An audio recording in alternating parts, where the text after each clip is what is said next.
Iran అట్టుడికిపోతోంది. Gen Z ఆందోళనలతో Iran యుద్ధభూమిని తలపిస్తోంది. యువత రోడ్లపైకొచ్చి భారీ ఎత్తున నిరసనలు తెలుపుతూ ఉండడంతో పరిస్థితి తీవ్ర ఉద్రిక్తతకు దారితీసింది. కరెన్సీ వాల్యూ కూడా పడిపోతుంది. అవినీతి ఆల్ టైమ్ హైకి చేరింది. తప్పులు మీరు చేస్తే కష్టాలు మాకొస్తున్నాయి అంటూ ప్రజలంతా మూకుమ్మడిగా ఆందోళనకు దిగడం సంచలనంగా మారింది. ఈ ఎపిసోడ్లో అమెరికా పాత్ర ఏంటి? ఇరాన్ యువతకు ఆ దేశం ఎందుకు సపోర్ట్‌గా నిలుస్తోంది? ట్రంప్ ఏం ఎక్స్‌పెక్ట్ చేస్తున్నారు? అమెరికా వార్నింగ్ ఇస్తే ఇరాన్ చూస్తూ ఊరుకుంటుందా? ఒకవేళ ఈ 2 దేశాల మధ్య యుద్ధమే వస్తే థర్డ్ వరల్డ్ వార్ కూడా దారితీస్తుందా? దీనిపైనే ఇవాల్టి మన టాకింగ్ పాయింట్.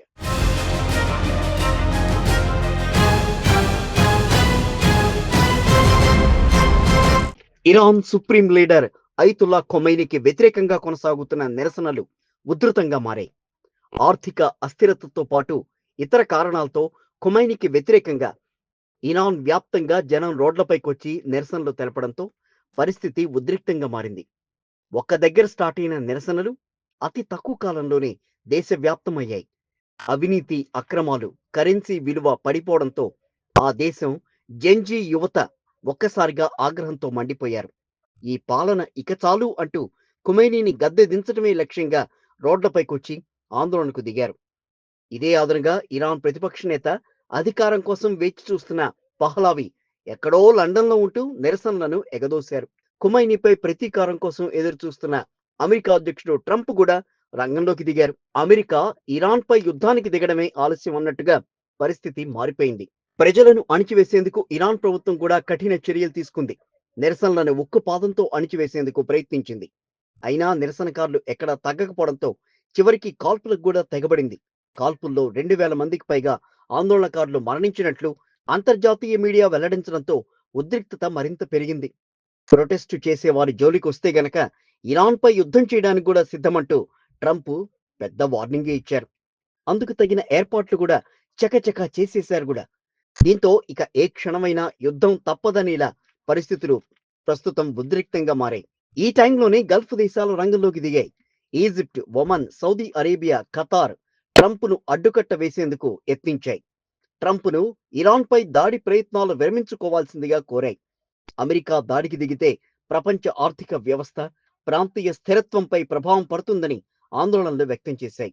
దీంతో పాటుగా ఇరాన్లో అంతర్గత పోరు వల్ల శత్రువుకు అవకాశం ఇవ్వద్దంటూ నిరసనకారుల్ని సైతం ఒప్పించాయి. అటు ట్రంప్తో పాటు ఇటు నిరసనకారులు కూడా వెనక్కి తగ్గారు. ఇరాన్ ప్రభుత్వం నిరసనకారుల పట్ల సానుకూలంగా వ్యవహరించింది. ఇరాన్లో నిరసనకారులను హతమారిస్తే తీవ్ర పర్యవసానాలు ఎదుర్కోవాల్సి వస్తుందని అమెరికా ప్రభుత్వం ఇరాన్ నాయకత్వానికి పదే పదే హెచ్చరించడంతో 800 మంది నిరసనకారులను ఉరితీయాలనుకున్న నిర్ణయాన్ని వాయిదా వేసింది. అయితే కథ ఇక్కడితో సుఖాంతం కాలేదు. యుద్ధం చేయమంటూనే ఇరాన్ చుట్టూ బలగాలు మోహరిస్తోంది అమెరికా. ఖొమైనీని తప్పించడమే టార్గెట్ గా పావులు కదుపుతోంది. అత్యంత శక్తివంతమైనదిగా పరిగణించే అణుశక్తి సామర్థ్యం ఉన్న యుఎస్ఎస్ అబ్రహం లింకన్ విమాన వాహక నౌక దక్షిణ చైనా సముద్రం నుంచి పశ్చిమాసియా వైపు పయనమైనట్టుగా తెలుస్తోంది.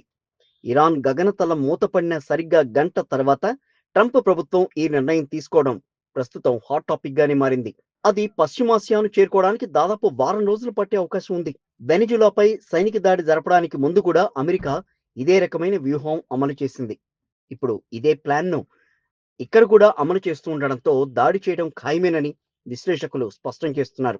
అంత దూరం నుంచి అతి భారీ యుద్ధ నౌకను అమెరికా తీసుకురావడం కేవలం చిన్న దాడికి మాత్రమే కాదని, అతి భారీ దాడికే అమెరికా సన్నాహాలు చేస్తున్నట్టుగా కనపడుతోందని నిపుణులు అంటున్నారు. ఇండో పసిఫిక్ నుంచి భారీ యుద్ధ నౌకను అమెరికా తరలిస్తోంది అని అంటేనే ఎక్కువ కాలం పశ్చిమాసియా ప్రాంతంలోనే మకాం వేసి నిరవధికంగా కార్యకలాపాలు కొనసాగించేలా పెద్ద ప్లానే వేసిందని అంటున్నారు. అమెరికా జస్ట్ నిఘాతోనే సరిపెట్టేస్తుందా, లేక యుద్ధానికి దారితీసేలా దాడులకు దిగనుందా అన్నది మాత్రం తేలాల్సి ఉంది. ఒకవేళ అమెరికా ఇరాన్పై దాడి చేస్తే మాత్రం అది ఖచ్చితంగా మరో పెద్ద ఉపద్రవానికి దారితీస్తుంది అనడంలో ఎలాంటి అనుమానమూ లేదు.